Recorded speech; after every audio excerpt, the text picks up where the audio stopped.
Let's see. Okay.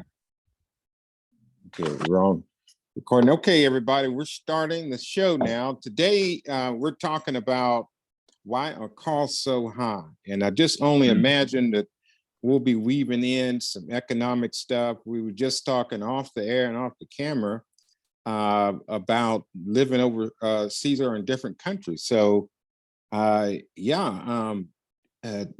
like you guys to introduce yourselves right quick, and let's pick up where we just left off. Mr. Hill, could you Okay. introduce yourself and tell us a little bit about yourself, how to get in touch with you? Awesome. This is Jeff Hill. I am the founder of Hill Financial Group, a wealth accumulation firm. See that behind me right there?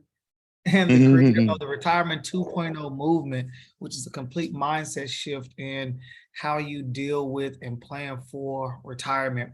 You can contact me on all social media platforms. I'm on Instagram, HFG Inc. I'm on Facebook. If you go to Hill Financial Group, you'll find me there. My personal page is Jeff Hill Speaks. And of course, if you have any questions, feel free to call me, 501-291-0708. Again, if you Google me, I am not hard to find at all. Awesome. That sounds good. All right, Darryl, give us your info and how to get in touch with you. I'm Malloy. I'm a real estate broker here in the state of Texas. I can be reached at 469-649-6274, or you can email me at darrly@dosspros.com. Real estate broker that believes that we can create wealth and leave a legacy one house at a time. Oh man, that sounds wonderful. Mm-hmm. Well, let's pick up where we just left off there about the living overseas and over in different countries, and what are y'all's experience of it, and how is it? Any negative aspects of it, positive aspects of it, expectations, whether did they meet up to them, all that good stuff. I'll kind of jump in on that. I've been in the financial services industry now for a little over 13 years. And I remember earlier in my career, one of my newsletters, I featured the top 10 places to retire on if you only have Social Security. And as we know, the average Social Security check is about $1,400 a month.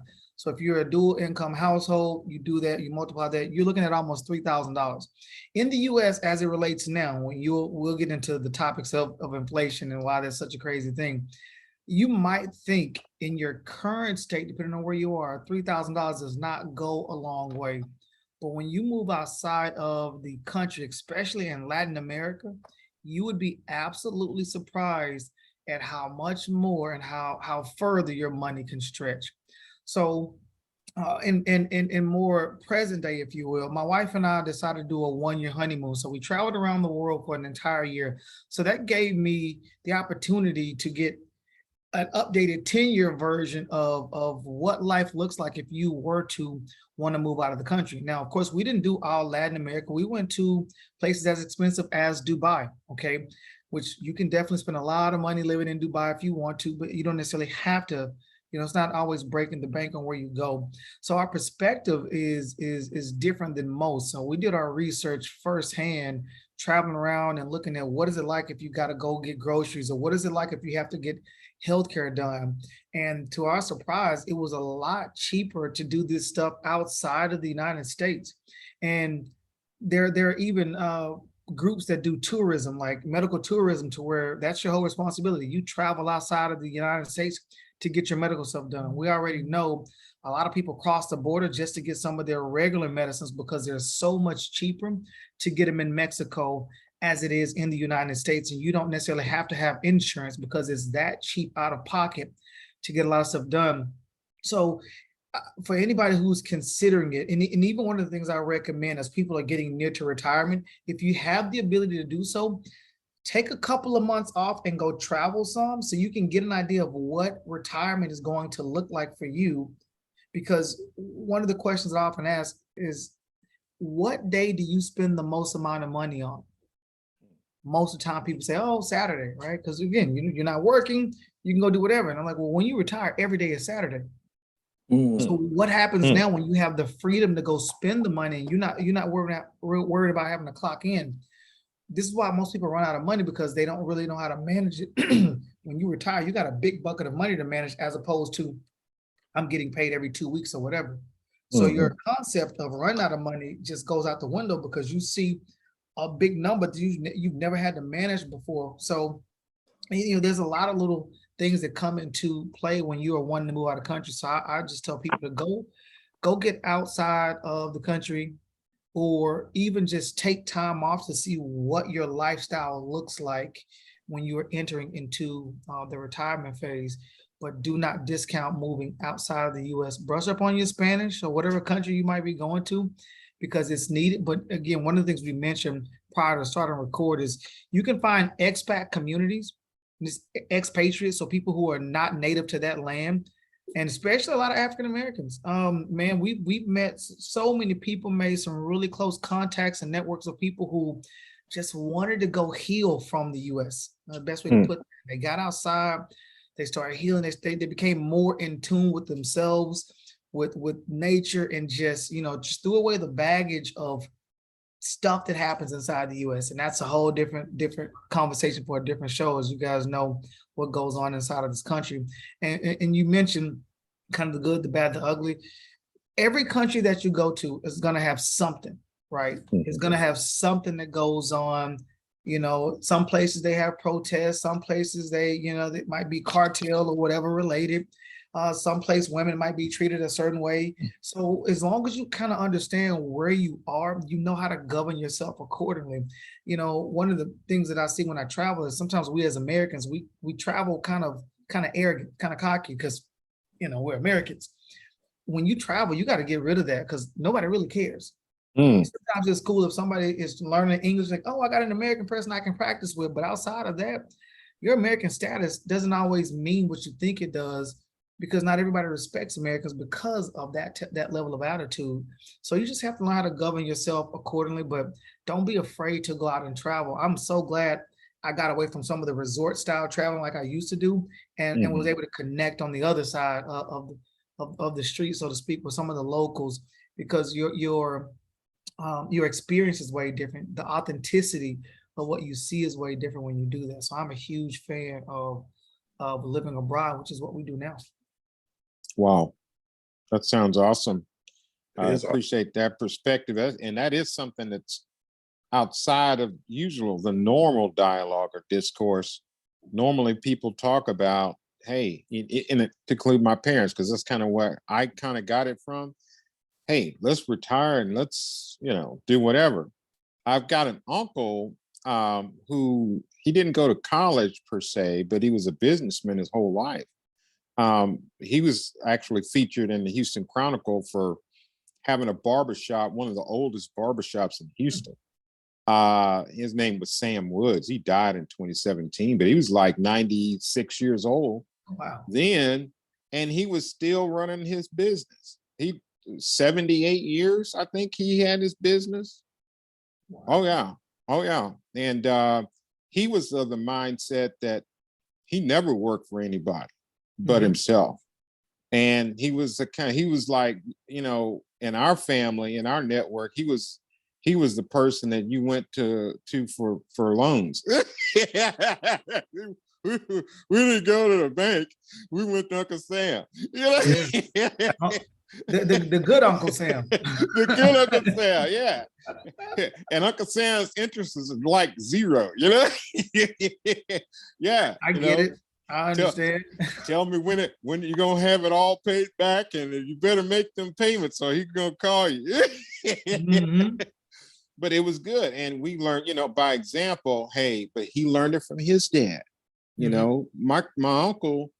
His dad was born in 1897, a heartbeat away from slavery. And my grandfather, he decided he was never going to work for anybody. He, I think, had 7 different businesses throughout his life. That's his the last magic one number was, right there. Yeah, magic number. And he was, and she had his own insurance agency in the town that he lived in, Black insurance agency, well respected in this community.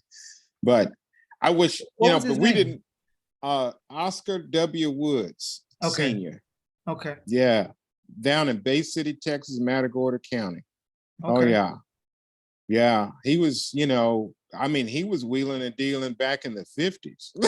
And before that, he was one of those people that, just kind of did things that a lot of Black people that you didn't see Black people doing, Mhm. in business. And so, that freedom I saw with him, although I never saw him take a vacation. He just worked until the day he died. It's kind of like my uncle. And that was that generation though, that's the idea of free time and fun.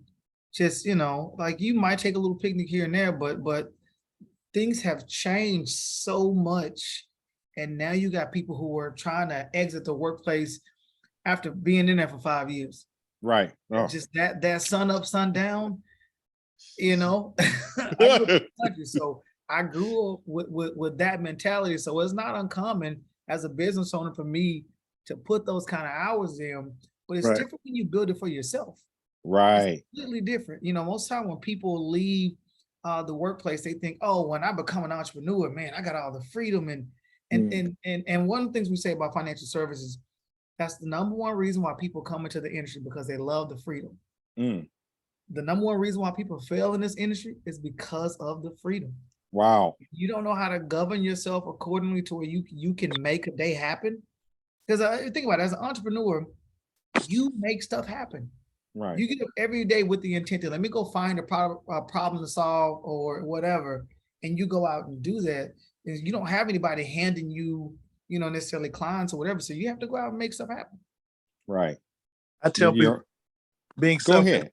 overrated because you don't have a whole lot of independence. I tell every day as an entrepreneur, I'm looking for somebody to tell me what to do. Mm-hmm. If no one tells me what to do, there's no way to get paid. Mm-hmm. So thinking that you can run around being self-employed and not have a boss, I need a boss every day. Somebody to tell me what to do. And that's just how I work and operate in life. Yeah. Some people are cut that way. Yeah. I learned that, interestingly enough, when I was recruiting financial services. I remember the lady came in and I gave her a little pamphlet talking about the overview of what we do. And when I came back, she was like, no, I can't. She's like, I got to have structure. I need somebody to tell me what to do. This ain't for me. And I'm like, wait, you didn't even see you didn't sit down with anybody to figure out how the structure works. But there, to your point, there are some people who they have to have somebody to tell them what to do. And they're very effective in that model. And again, I was effective in it, but what bothered me was not having control over my life in certain aspects. Like, telling me when to go to work, when to take off, how much, vacation time, how much sick time. You had blackout dates of when I could be off, which is around the holidays when you want to be off. And then when I got that 2% raise, right? Oh, no. That was no, that was enough for me to say, you know what? Let me go out there and bet on myself. Right. Right. Same with my last job. Went in and the guy sat there and gave me a 3.8% raise. That was big money.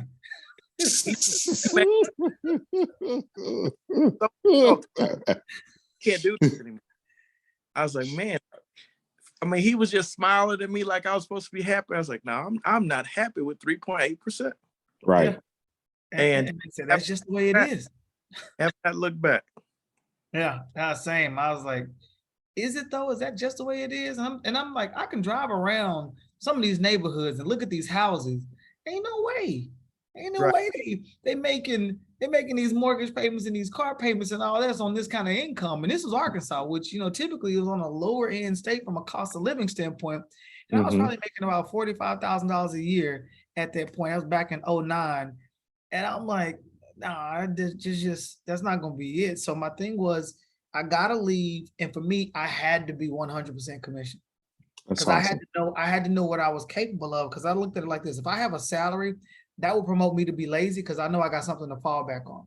And if I can't get out here and earn more than what somebody else is paying me that control my life, maybe I'm not as good as I thought I was, and I need to go back and get a job.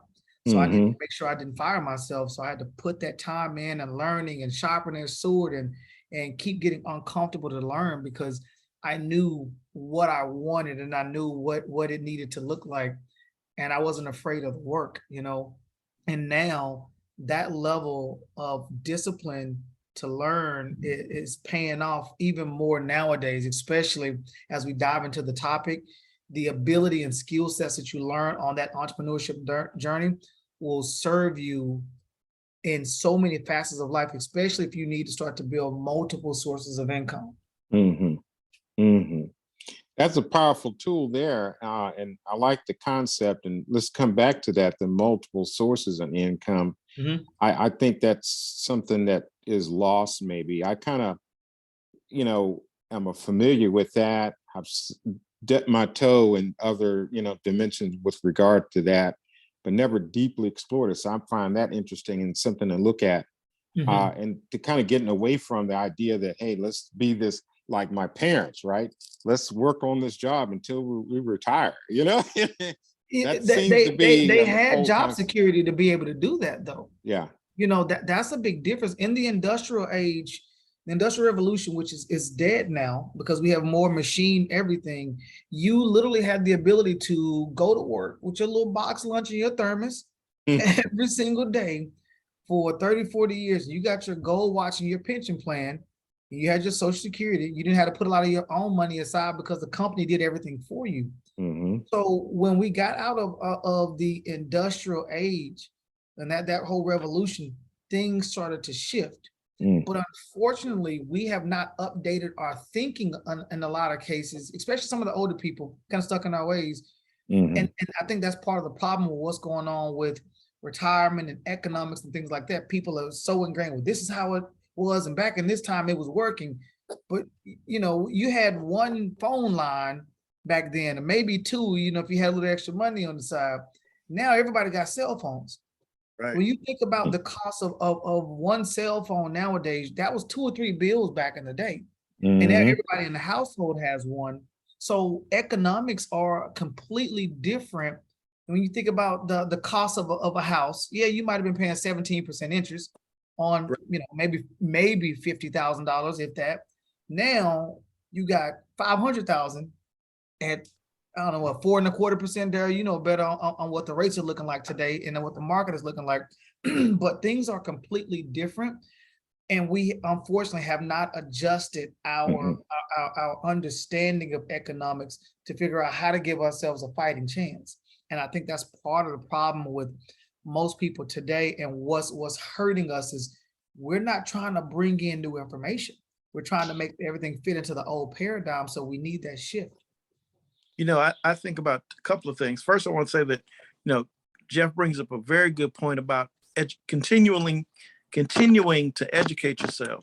Mm-hmm. So it's possible to diversify your income. Continue to educate yourself in various ways to make income. And I think one thing that we do too, if we budget, so the big thing is if we budget incorrectly, in that we budget based on how much money we have coming in and then how much money we spend, versus budgeting, thinking about how much money we spend first and then matching our income up to it. And meaning that if there's a shortage and I got to make something happen to either diversify my income to increase my income that I can cover my shortages, or I got to spend differently. I was asking someone at the gas tank the other day, and the guy was like, "Oh, it's $3.49." I said, "Man, how much was gas? Do you remember the last time before it went up?" Most people don't even remember what the price of gas was before it went up to $4. Mm-hmm. We're excited about $3.49, where 5-6 months ago it was $3.29, $2.79. Mm-hmm. Excited about $3.49, so they bumped the price way up to $4, and now they brought it down to $3.49, and we're excited about it. Right. That now what you just said is it's rooted in inflation, but it's a way from a psychological standpoint to kind of keep that ceiling increasing.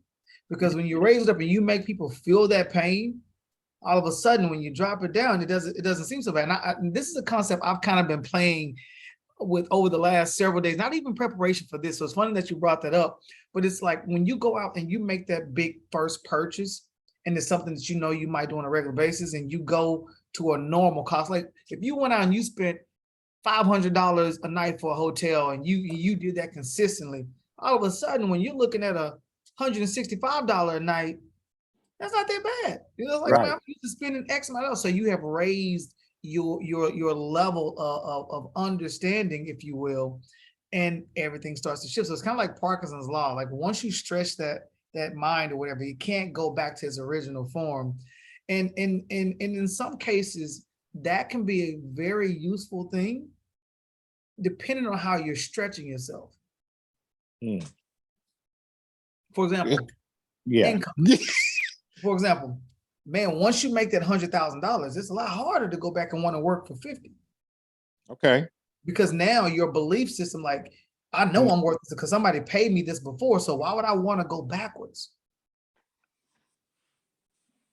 So your perspective on the larger spending, right? The larger income, and is far different than say somebody making minimum wage or somebody making an average salary. I guess the psychology is interesting because I studied counseling, so I kind of get that psychology piece. Your perspective changes, right? Mm-hmm. When I like that word shifting. When you shift, right? That paradigm shift. Could y'all say more about that piece and maybe what is it like to have money and to be able to manage it? And Jeffrey, you spend money different from somebody who's really in the States and living a certain kind of way. How does it differ, when you spend money? I'm gonna need you to run the first part of that question there. I don't know if it was choppy on your side. Broke up on us. Okay. Oh. Nice. So phrase that again. I want to make sure that I heard you correctly. Okay. Psychologically, I think when we are looking at a pot of funds, right? See, if I make $50,000 a year, that might be a lot of money if I've never made it before, right? Mm-hmm. Right. And so I'll look at it in a different way. But then I start making $100,000 a year, or maybe $1 million a year. All of a sudden, what I was doing at 50 didn't make sense at 100 or a million. Right. What does that look like for you, being an entrepreneur, living overseas or traveling, just living differently? What is that like for you with regard to, say, when, in 2009, when you first started making, say, $45,000 a year working for somebody else? What does that look like? So it takes a lot of belief. Luckily, okay. I'm in an industry where nobody tells me how much I can make or how little. Financial services can be one of the hardest working, best paying jobs you can ever do in your life. It can also be one of the easiest working, lowest paying jobs you can do as well, depending on what you put into it and what you get out of it. So I remember one of my mentors early in the years, he said, Jeff, if you work with people who make $30,000 a year, you will make $30,000 a year. If you work with people who make 100, you will make 100. So if you want to make more money, you have to be able to solve sometimes bigger problems. So when you think about people who make a lot of money versus people maybe who don't make as much as they might want to, a lot of times their problems are the same, right? They just have a couple of commas or some zeros behind their problems, right? So when I looked at this, I knew I wanted to do more high level and advanced type planning. So I had to go out and find people who had those kind of problems, who had that kind of money. But what happens is if you come to the table and you can't bring value to them, you're not necessarily going to be able to climb that ladder as well. So I had to get out here and I had to learn multiple sources of income. I had to raise my own personal financial IQ so I could get in these rooms or have a seat at the table. And now I can talk the talk with them and I can get introduced to other people who run with them. And that initially starts to climb up that ladder. Now, the beauty of living out of the country is expenses can be a lot lower. Like I was reading an article the other day and it was looking at, there's so many people that we've met from New York, California, places where you typically see higher cost of living. And in some of these places, the real estate, just your apartments, 83% less to live here than back in New York, for example, Hmm. 76% in California. So when you think about being able to build a virtual business to where you can run it anywhere in the world, and all of a sudden you moved and gave yourself an 83% raise, what would that do for your psyche when you have more money to invest and things like that? I have goals right now that I don't make the money to afford. But what that means is I need to open and shift my paradigm to figure out how can I attract more abundance? Like, what can I be doing? How many other sources of income do I need to come in that I don't need? So one of the beauties of having multiple sources of income is if you have a stream of income for every single bill that you have, how much different would your life be, right? Or when you think about my one source of income, I pay all my bills plus some, all these other sources are not earmarked for anything like a bill. So now I can just make more money babies. So there's a book called The Richest Man in Babylon. And this is where this kind of concept comes from. It's like, you don't want to save for the sake of just saving. You want to save for the sake of making that money create more money. So if I put this dollar out there, this dollar need to be able to make another dollar or make 27 cents or whatever the case may be. And at first, multiple sources of income can start in drops, right? Then you turn that faucet on a little more. You got a little, you think about, go to your sink when we get done and turn that thing barely on. You're going to see that drop a little more. And all of a sudden, that stream comes into a gush. So that's what you want to do. And so I just started learning so much stuff about money because it was not taught in my family. Right. At all. Like I remember when I was a kid, I don't remember how old I was, but I think my mama ended up getting a check or something like that for like, I don't know, like $1,100. In my mind at that point, she was rich. That was $1 million plus to me. And she's like, that's not really a lot of money. I'm like, $1,100, you know how long it'd take? I'm thinking me, going to the store, buying some chips and stuff like that, how long that would last, right? But think about the perspective. Like for me, I used to think $50,000 a month was $50,000 a year was a lot of money until I started hanging around people who made 50 a month. And then 50 a week. And your perspective changes because when you see how very little you can do with 50K from I guess an aspirational standpoint. And let me kind of preface this. For anybody who's making that kind of money, don't think that this is a knock toward you. Okay. Because there's some months where I might not make anything, right?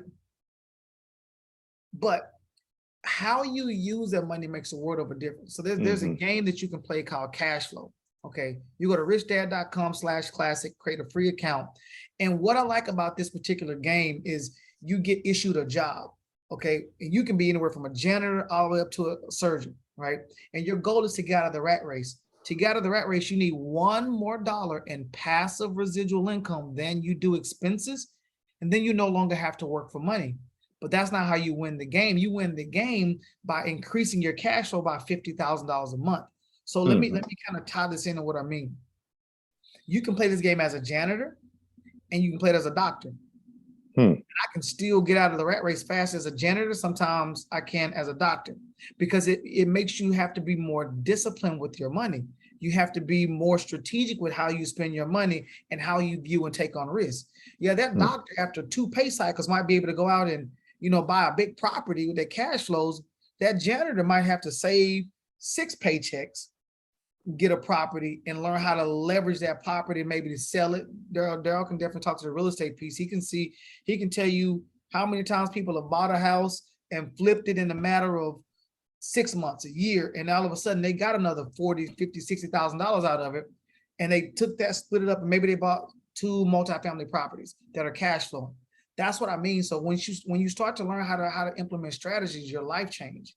And it's, again, Parkinson's law, you can't stretch back to your original state once your mind has been expanded. So you have to always be expanding your mind. And that's what business does for me and what travel does for me. It gets me uncomfortable. In Arkansas, there's no subway. I've never ridden public transportation in Arkansas, ever, right? Taxis, yeah, Ubers, yes, but like the city bus, not at all. But I do it in other countries because that's a common way of living. So for me, it was weird the first time I go to a city where there's a subway and I'm like, I don't know how to use this thing. I don't know what these lines, green line, red line, up there. But again, I have to force myself to do that and learn, and it keeps me sharp. Now I have something to teach my kids when they go travel out of the country, or when we go to a city that does have a subway or something like that. I'm more familiar with how to ebb and flow like that.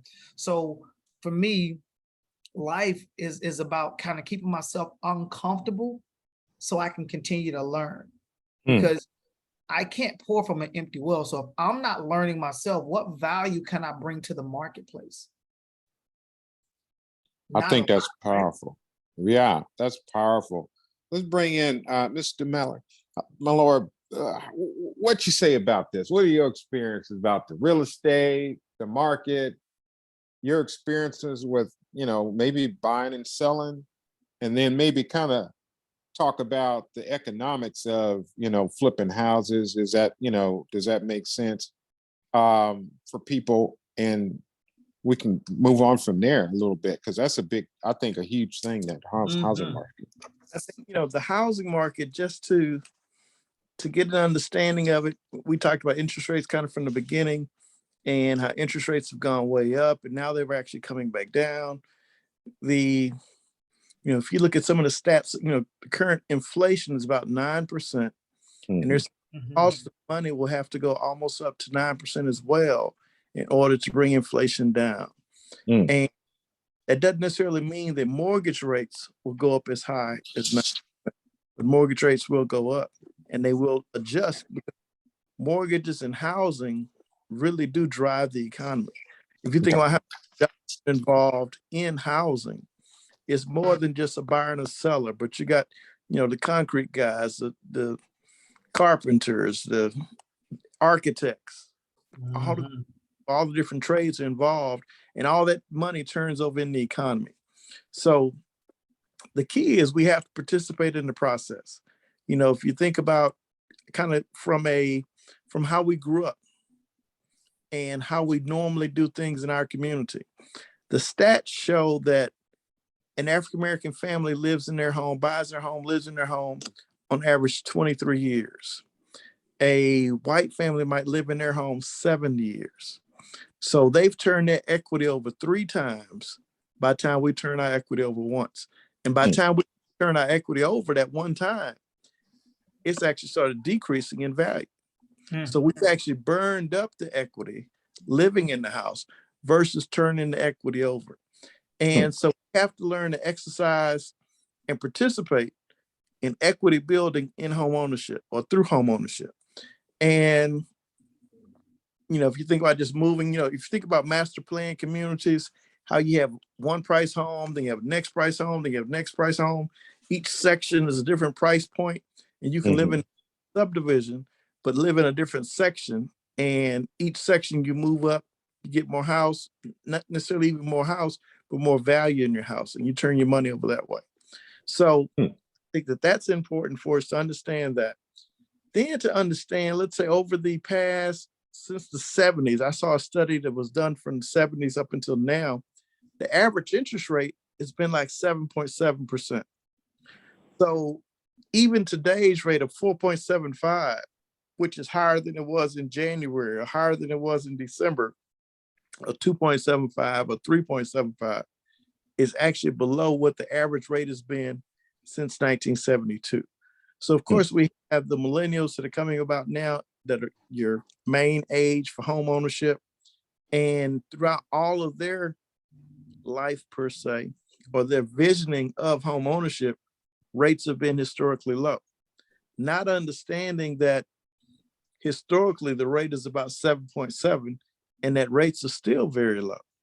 And instead of objecting to participating in the marketplace because you think interest rates are too high, they're actually not too high. What you don't want to happen is, let's say, for example, over the past 2 years, the average person that had a home in 2019 up until now has on average made $65,000 in equity. That's just an average house. Depending on how much your house is worth.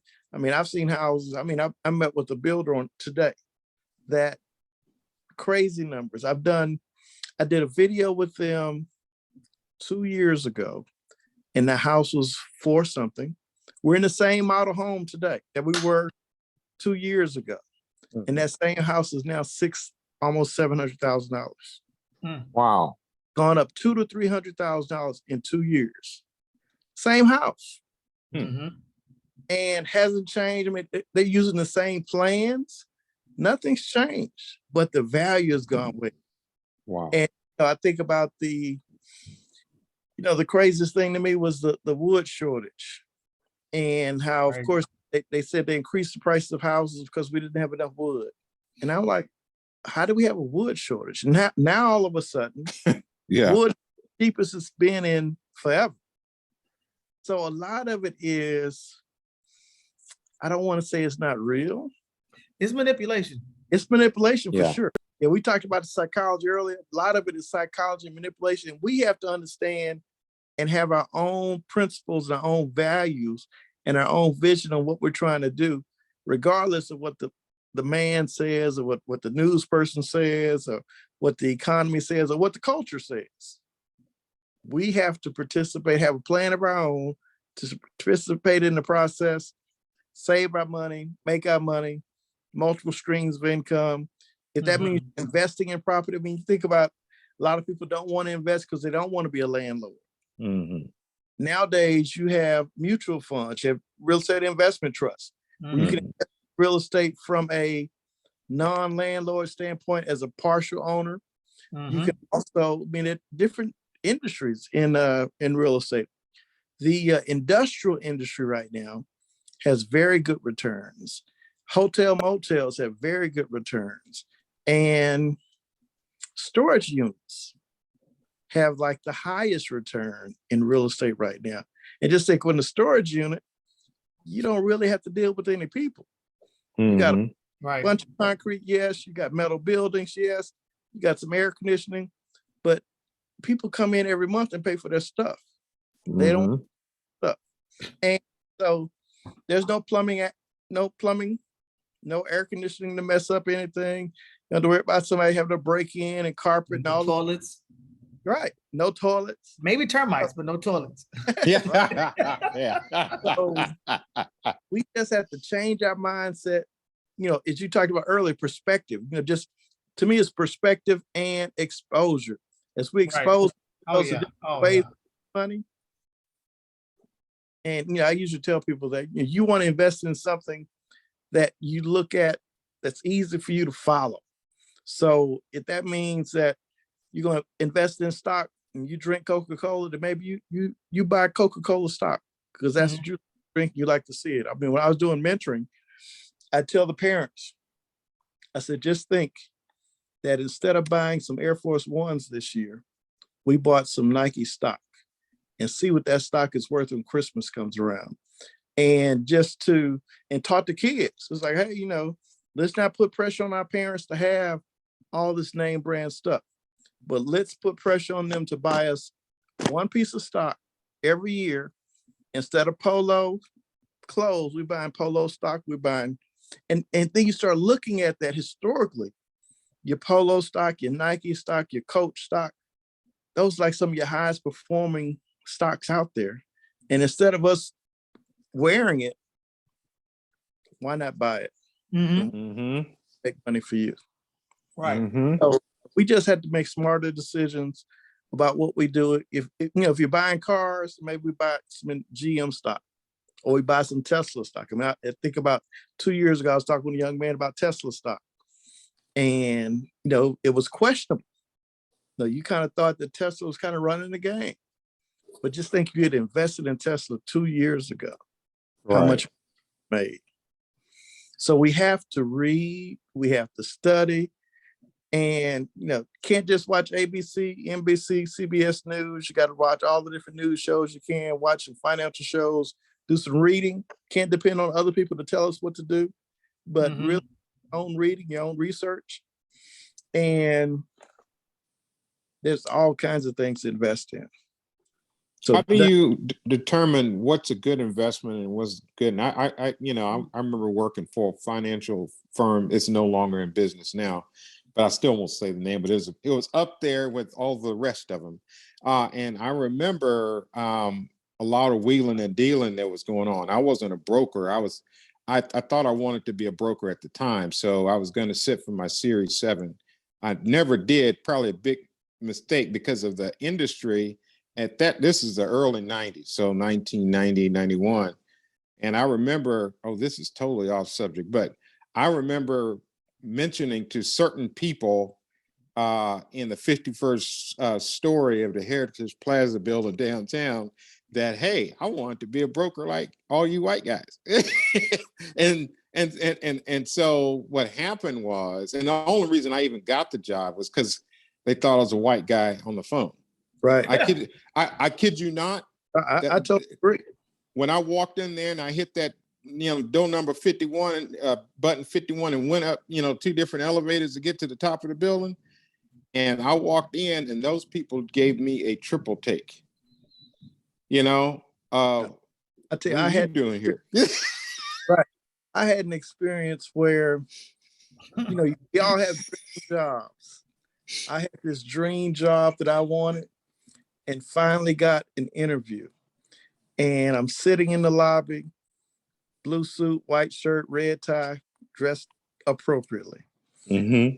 Walked out, and it was a white guy sitting in the lobby with jeans and a t-shirt on. Wow. And the guy walked out and walked over to him and said, "Mr. Malloy." I said, "No, Mr. Malloy is over here." And I was like, it was over at that point. Wow. And went into the interview. I probably had the best interview of my life because I was all over him. And he sat down, looked at my resume. He said, "Texas Southern University.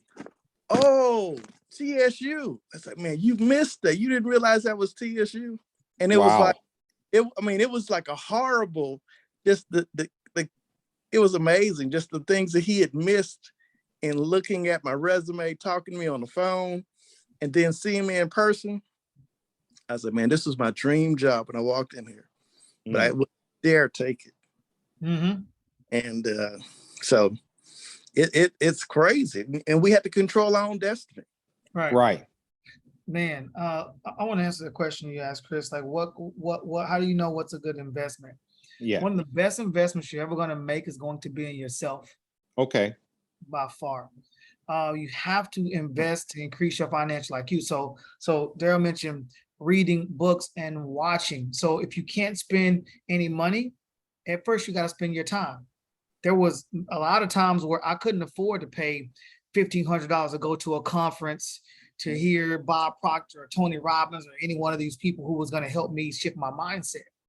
And then I got to a point where, after constantly listening to audios and YouTube University and Drive Time University, just buying these courses that was supposed to help me believe different and bigger, I was finally in that position where Bob Proctor's put on a seminar in California, and the VIP ticket was like $1,500. Okay. And I'm like, man, $1,500. And I remember kind of battling myself. Do I want to do that? Like, I got it, but man, do I want to spend it on this? And I remember the little voice said, man, this guy has help you make so much money just in changing your belief system. What's $1,500? Because if you go there and you learn more, that should help you increase more. And one of the things I've learned about attending conferences and things like that, when you go, if you take away just one idea, one solid idea that you can implement, that one idea should pay for that conference many times over. But it's a bet on yourself when you do.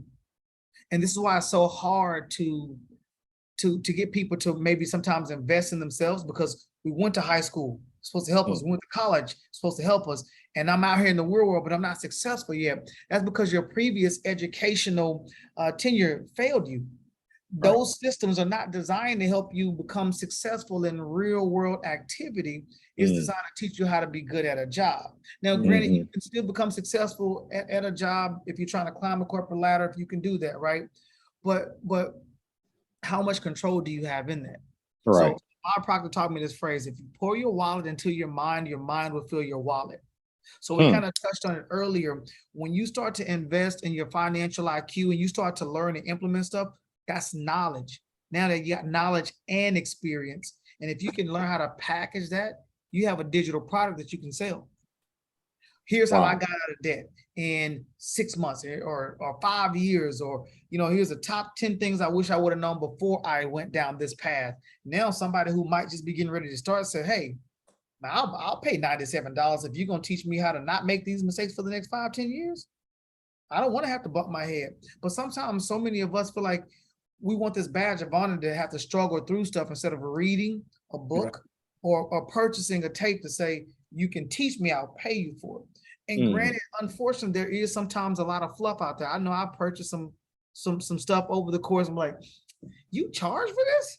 Like, what? You know what I mean? But let me try to find, let me eat the meat and throw away the bone. Let me find something in here that I can probably use and get my return on the investment. So when you think about investing in yourself, how do you really start to label a return on investment? Like if you're trying to compare it to a mutual fund or whatever, it's a lot harder to do that, which is where the benefit lies.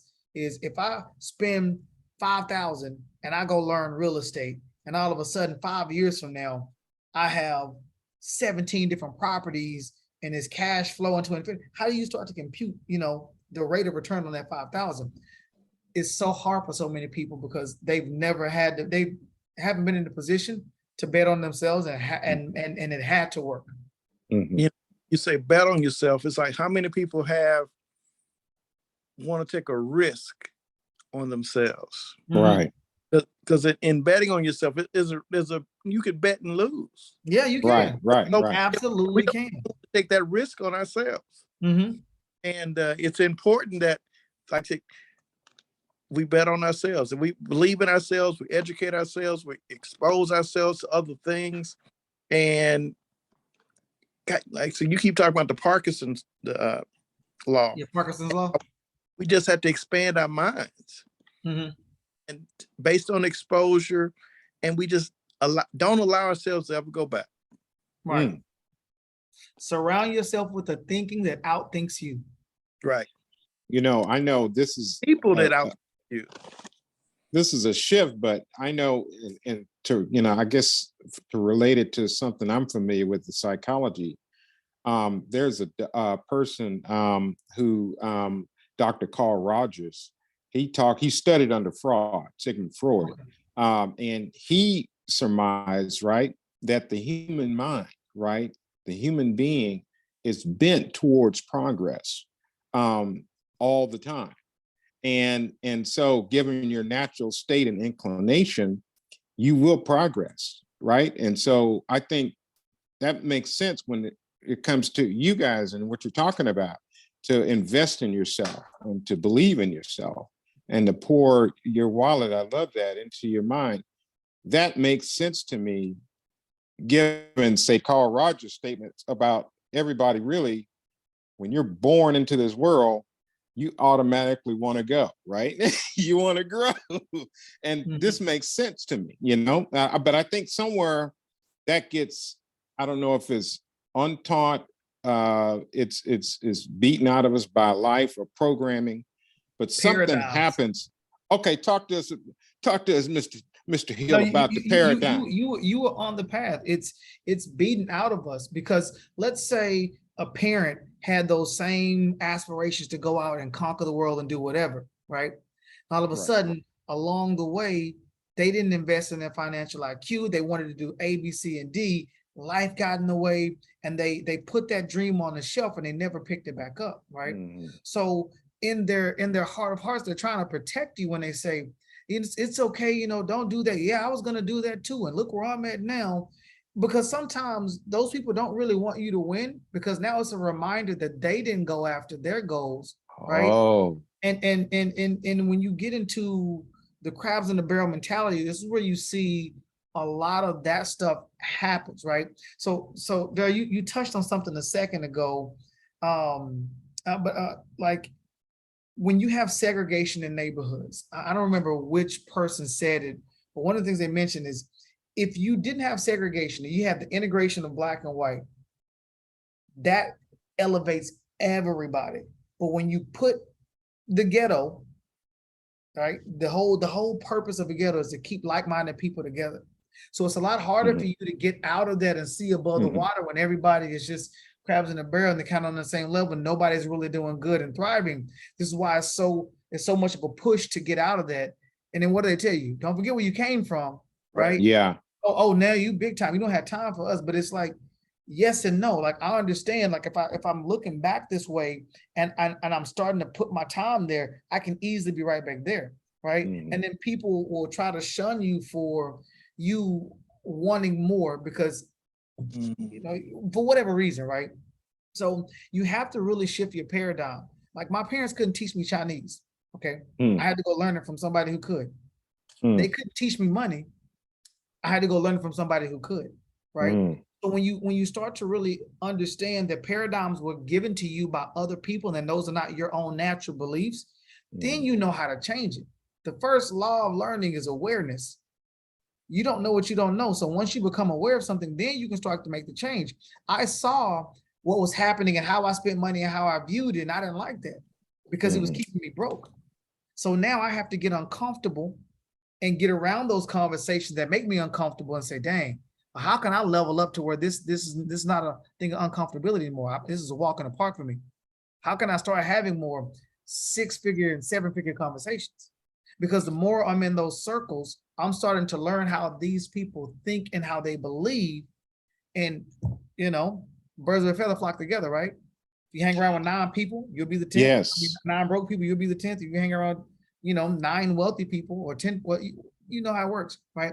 So who are you surrounding yourself with and what are you talking about? So often we live in the past too much and we want to just live in the good old days, and that's not forward thinking. Like it's good to kind of touch back and see how far you come, but where are we going? Right. You think about the size of the rearview mirror versus the windshield. You don't need to be spending a lot of time looking back because you can't do anything about that. Right. But where am I trying to go? Wow, I just thought about this because when you think about athletes, and they say the average athlete after 5 to 7 years is broke. It's been all his millions of dollars. Wow. And you start thinking about athletes like LeBron James and Warren Buffett, where these guys now, instead of hanging out with other athletes and spending their money doing crazy things, they're spending their time with these billionaires and millionaires, learning how to invest their money and making more money off court than they do on court. Magic Johnson. Right. Gosh. He's They a billionaire over. Yeah. I was at a real estate meeting with Magic Johnson. And he talked about being Magic Johnson, having the money he had, wanting to be a real estate investor, and got told no like 64 times. He said, I'm Magic Johnson, just got a name, got a smile, got all this that I have, and all the banks were telling me no. Until he finally found a bank that said yes to him. And it's just, if it could happen to a Magic, it could happen to any of us. But we got to have that wherewithal to keep going, not have great ideas, massage our ideas constantly, keep reading about what we want to do and making changes to it to make it better. Yeah. But definitely surrounding ourselves with the right people. A lot of us have a microwave mentality. We want the stuff to happen too fast. And the reason why you have that curse of the lottery or even the athletes is if your pocketbooks increase faster than your financial IQ, you will be broke very quickly because you still have that lottery or that scarcity mentality that, man, this thing might run out really quickly. Let me go ahead and spend it real quick because I want to be able to enjoy it before it's all gone. And that's exactly what you're doing. And you sit back like, dang, how in the world did I just blow that much money? Like a guy I used to work with, he was telling me his former boss won $23 million. And in 3 years was broke. This lady was buying cars and houses for everybody. And at the end of it all, she ended up having to move in the house with her mom because she paid cash for her mom's house and her best friend's house. And her house, her personal house, was the only one that she was financing and lost it. Wow. Talking about crab in a bucket mentality, being around. Now, see, that's the thing. I used to have my old Bible study teacher's a billionaire. He actually lives in Houston. And the guy, I didn't know he was a billionaire. I actually Googled his name one time and found out that way. But the guy, he acted like just, you and me, met him at church, taught Bible study, regular dude. But I noticed something about the guy. Everybody wanted to be around him. And I'm like, okay, this guy, either he's that congenial, everybody likes him just because his personality, or he's rich. Well, I went to just pay more attention. Next thing you know, we had a social at his house, on like 20 some acres in Houston. And he's got like lakes on it and swans and all of this stuff. And the guy's got his own private zoo, the whole bit. And I'm thinking, that's when I realized how much money he must have really had, because it's like, oh, you're a billionaire, right. But he thought I would talk to him after church, during church, hey, blah, blah, blah, just a couple of words. And he was always so gracious, with his time and stuff. And I would talk to him about little things. And I was curious about his law firm. He's an attorney. And he told me, he says, Chris, this is how I have to work. He said, I work, y'all, if I didn't know the man for 7 years, I thought he would have been lying to me. This dude told me, he says, I work 20 hours a day. I sleep 4. I said, what? He says, this is what he told me with a straight face. And I know he's not lying. I know the guy. I mean, I've been, I've been in the guy's house, seen his pet lemurs, his kangaroo he got stashed in the backyard. I've seen all that.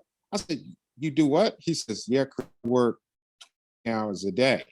But then he said, I expect all of my partners to work just as hard as I do. The man, he's got like offices in New York and Los Angeles and Houston and worldwide. I'm like, wow, that's the part that I didn't catch. You're a billionaire. Everybody wants to be a billionaire. But then what did he do? Get to be a billionaire. This guy said, he told me a story. He said that he was working at some famous law firm downtown in Houston, right out of law school, okay? And he said that God told him, hey, man, go ahead and invest in your own firm. So he put up some money, invested in his own firm. But he was still, trying to, I guess do both, work for this other firm and then do his own thing. And this giant opportunity came up where he had to invest in himself. And so he said he decided to follow God's word to him and take that leap, leave that good paying job that he knew he had money coming in all the time. And it was a coveted position because it's a big time law firm in town. And he said he left that law firm and worked on his own. He said it took him 10 years of working for himself and then having other attorneys. He had to pay money out for them. He said, but it paid off in the end because he got this gigantic $1 billion case. And next thing you know, he was off to the races. But had he not made that move, had he not believed in himself and done what, God was prompting him to do, he said he'd still been working at that good law firm, but it wouldn't have been what he's doing now. And I thought that was significant. I don't know if y'all could identify with that shift, shall I stay on the ship or shall I jump and do this other thing, not knowing am I going to make it or not? Because he said for 10 years, he said, Chris, he says, I was just trusting on the Lord. I mean, I think that when you're on a job, you got to pay yourself first. And you got to me, it makes sense, whatever company you're in, if you believe in the company you're working for, that if the 401k, pension, whatever it is they're offering, you putting as much in as possible to get them to match those dollars. And so then when you get ready to leave, you can actually afford to leave. That makes sense. And so from there, you can make a leap. And then once you make that leap, you got to believe in yourself that, hey, it might not look as good as I thought it was, but I'm not going back. Oh, that's awesome. You keep pressing. pressing. I'm It's not going back. the beauty of being self-employed is not always pretty, but it's always yours. Nice. And you can make as much money as you want to, or you, as Jeff said earlier, or you can make as little money. And but you just gotta press. I mean, it's a daily press. Just to say he's working 20 hours a week. How many entrepreneurs do that? Sure, you can get to a point where you don't do that, or you can get to a point where you don't have to do that. But a part of just making it where, my thought is, you got to put the time in while you're young, so that when you're older, the money is still coming in. You got some, residual income. And so depending on your investments, where your money starts working, first you pay for your money, then your money starts paying you. So you got to make your money work. I talked to a guy, and this guy actually deals with chickens and turkeys and poultry. And, he's like, hey, I like it to where, I teach my kids, and that you want to invest in something where you're actually making money while you're sleeping. And I'm like, okay, this guy is a big man in town, and he drives an old white pickup truck, and sometimes an old tractor. Everybody knows him. And I'm thinking, this is a truck. Never could tell by looking at him if the guy had anything at all. And I'm thinking, wow, but he's got rent houses all over town. He's got other investments.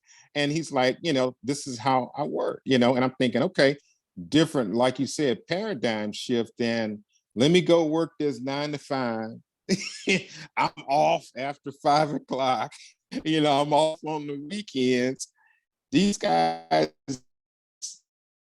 they work all the time, but to them, it don't seem like work because they're working like 20 hours a day or on the weekends. Even at Sunday at church, they're working. You know what I mean? And it's a different kind of shift. And I'm thinking, okay, at first I was thinking, guys, don't you get tired? But I guess not. If you're working for yourself. You can get tired. But for me, I have a servant's heart, and I'm in the service industry. So I call them my 3 universal truths. I love to travel, love to meet new people, and I love helping people out. And it's that cliche, if you pick a job that you love, you never work a day in your life. Like I get energy from doing that. Can you get exhausted in the middle of that? Yeah. Just think about if you were an athlete, you might love the game, but that don't mean you don't get tired when you run up and down that court sometimes. You might need them timeouts, right? So you can have this stuff happen, and you can definitely get tired, but when you have that passion, you've been called to do it, that longevity comes with it. I love growing the business. I love the aspect of business and multiple sources of income, and how can I make this thing a little bit better? I'm reading the book right now about the 2% mentality, and it's just making yourself 2% better each day. Like, don't try to go for these quantum leaps sometimes, just 2% better every day. And it's a guy who is a neurosurgeon and was NFL in the NFL as well. So typically those two things don't go hand in hand. Neurosurgeon and NFL players just ain't the same. But he talks about where that came from and how I think he was like, I don't know, 3 years old. He wrote down on a piece of paper like NFL and neurosurgeon, and that's what he eventually became. But same thing with Obama. Obama was asked, like at a young age, when I say young age, younger than 5th grade, what do you want to be when you grow up? And he said president, right? So there are people who set their mind, their intentions to that, and eventually it has to give way in some form or fashion, right? So a lot of times we can't hold on to that thought process long enough to see into fruition because of that microwave generation. So when you're talking about like, your guys come to Jesus moment, and you will, when he left, exact same thing. It was, wait, Lord, you want me to leave? Like, it's 2009. So we still feeling a recession. I got my first brand new car I bought earlier that year. I got a car note. I don't have roommates splitting these bills now. I'm like, you want me to leave in a recession? And he was like, do you trust me? I'm like, yeah, I trust you. It's like, if you trust me, why are we having this conversation about doubt? Right. And point, I knew it was a faith-based move. If I didn't, Right. then I would forever be kicking myself like, man, why didn't I have the courage to step out there and believe? You know, I go to church, I pay tithes, That's put it on it. the line, right? Right. And I personally knew that was a conviction that I had to step, and it came with submission. I'm like, all right, Lord, this is what you Yeah. want. I submit. You know, open the doors and I'll go. Mm. Doors still open. I didn't realize how hard it was to get that interview with New York Life and to get accepted until I was in. And then I was able to look back and see how he had so many steps and things lined up. I thought I was fixing credit just so I can go get this car without a cosigner. I didn't realize I need to have good credit for the financial services. All right. Stuff, right? So all this stuff kind of fell in place, and I was able to look back and see where he was working on my behalf. I'm like, all right, I see you. So a lot of times, man, if you are really rooted and grounded, he's gonna be there to take care of you. But you know, a lot of times we won't put sometimes that faith on the line because we're visual. We have to see, I gotta know this is gonna work. You know, I don't necessarily want that risk. And it's funny, we do that in certain aspects of our life, but you know, Darrell, like I'm anti 401k in my firm. The math and the fees and the taxes, I have a different opinion on that. But there are some people who blindly go do that and they don't understand the cost of it. They don't understand the taxation. You will be 100% taxed on the back end. Can you tell me what your taxes are going to be by the time you retire? No, right? And most people, there are some people who don't think they're going to pay tax on the 401k because in their mind, they're not working. They don't have any more earned income. So how are they going to tax if I don't have any earnings? Not realizing they defer those earned incomes this entire time.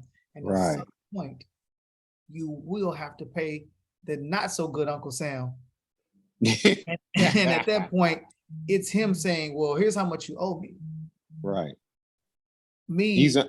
I like control, right? So I use alternatives because it gives me control and more predictability in what I'm doing.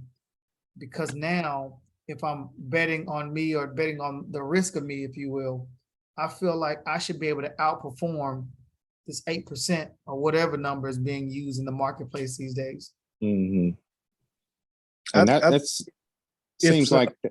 Go ahead, Darrell. Go ahead. I'm just going to add to what he's saying about the 401k. I think that I've just seen where people don't do anything. No, I definitely disagree with not doing anything. So you got to, just encourage people that if you just want to practice in the market, just want to get in the market, sure, you're going to be taxed when you take your money out. But I'd rather be taxed on something than taxed on nothing. And if I don't do anything, there'll be nothing to be taxed on anyway. Absolutely. That mattress plan ain't working these days. Not at 9% interest. No, I know my dad owned a lot. He got quite a bit of stock. He worked for AT&T with AT&T, and right in 08, 09, the bottom fell out, and Daddy lost like $200,000 in the market. He took a big hit, and money market and whatnot. But I remember him talking about it, and it's like, and I think we could sometimes use that as a scare tactic for ourselves not to invest. But that's not a good bet, like you said, either, right? Just bet on yourself.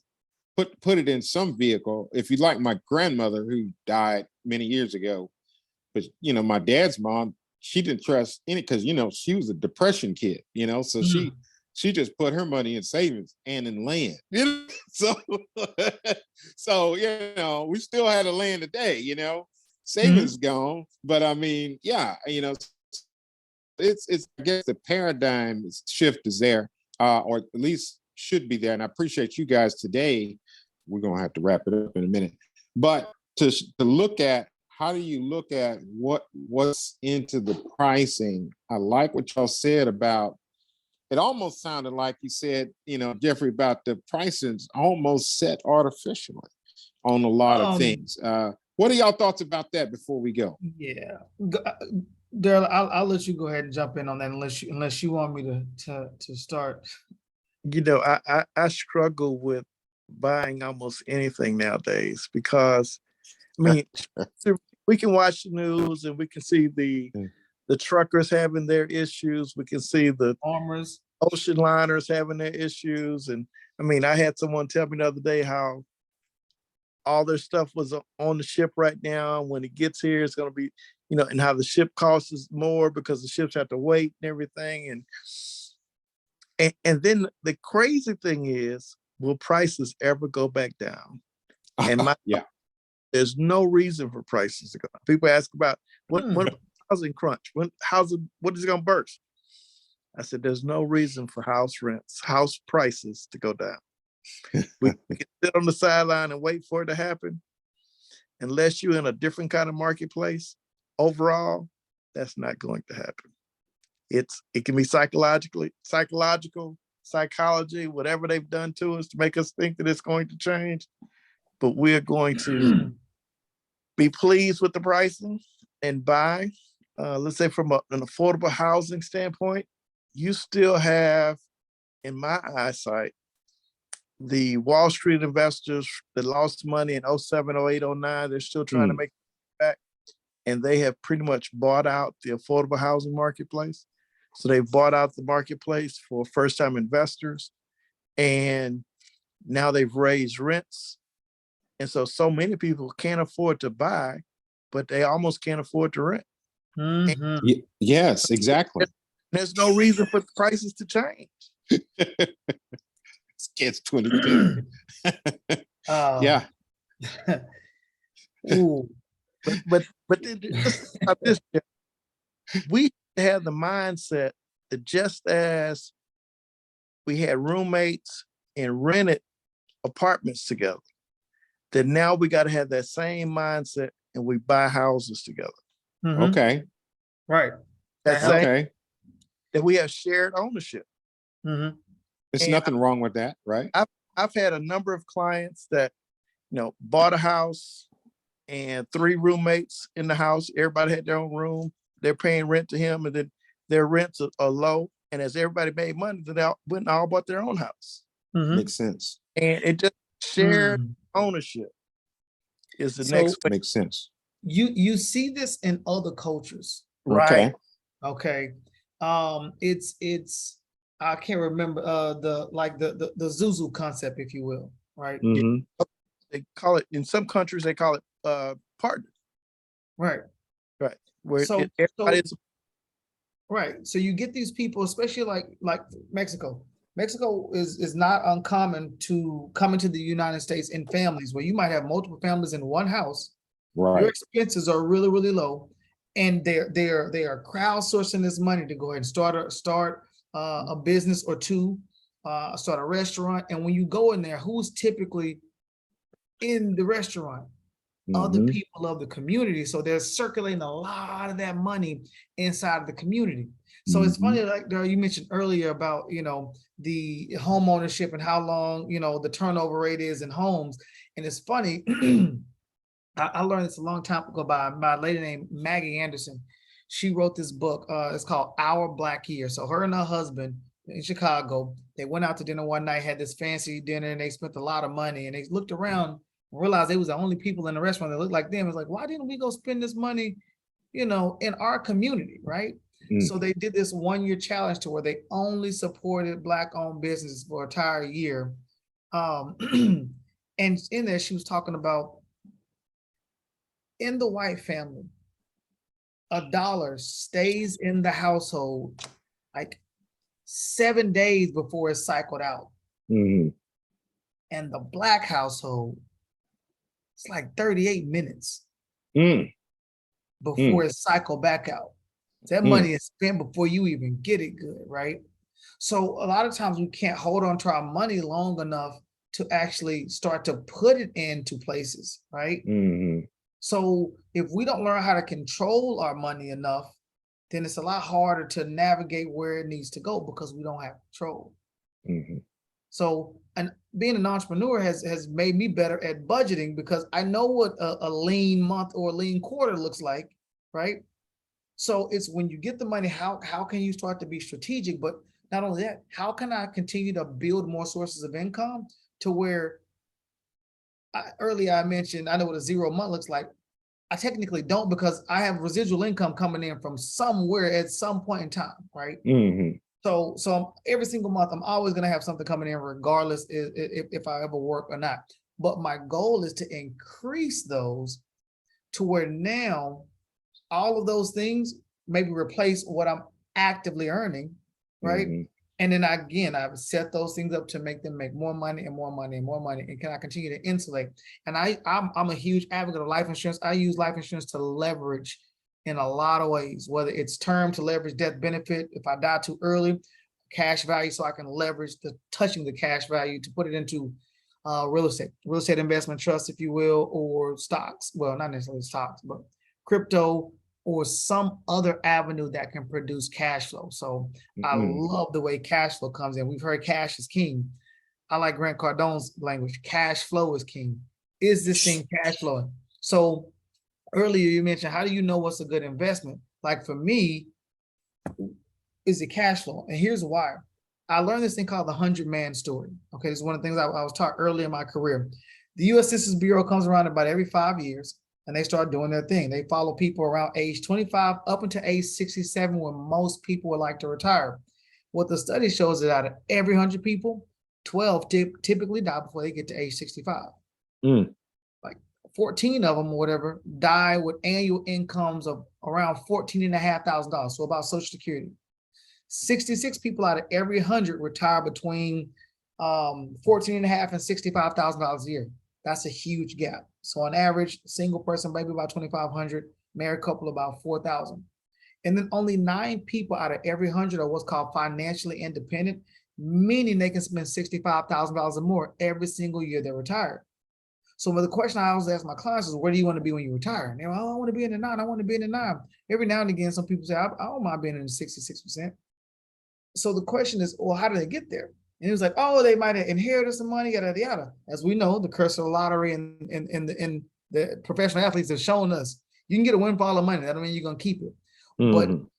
But discipline was the number and the answer. So when I looked at $65,000 a year, if that's the ultimate thing of the 9%, how can I start to now create cash flow that can equal that amount of money? About $5,500 a month. So if I can do that, then I've won that overall game. Now, one of the first levels is I need $1 more in passive residual income than I do expenses, because then I no longer have to work for money. Now I can go trade my time and use it to find other sources of income. But ultimately, at a minimum, I need at least $65,000 a year coming in from a residual standpoint, and I've won the game. So it's all in how you look at the perspective of it. Like you mentioned earlier, making money in your sleep. That's a big Robert Kiyosaki thing. If you don't learn how to make money in your sleep, you're going to work for the rest of your life. I want that to be a choice. So if I want to work for the rest of my life, let me choose to do that, not be forced to do that because I didn't do enough with the time that I had.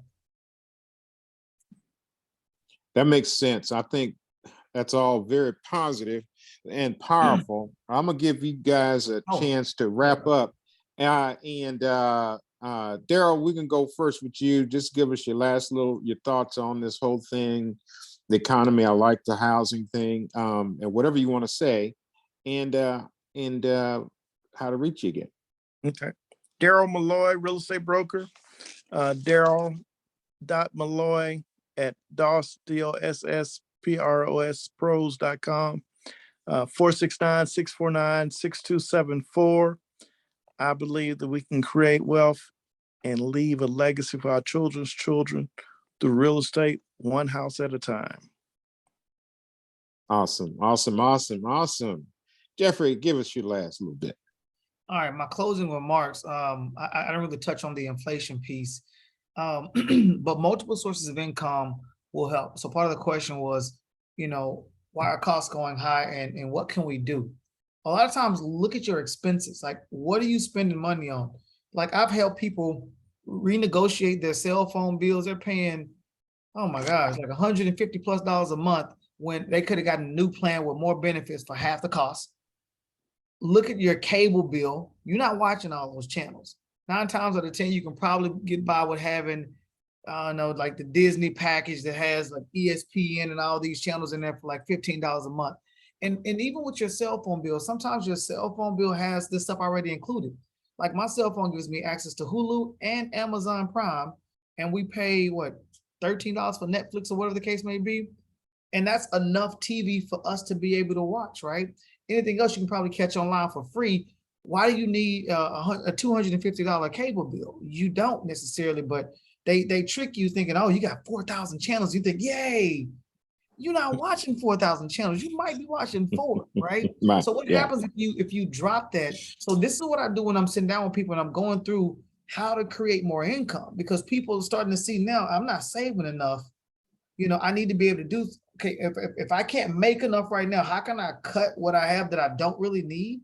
Right. And now I have more discretionary income to invest in myself or something like that. So you have to understand, like there's a phrase like, you can't control the waves, but you can learn to surf, right?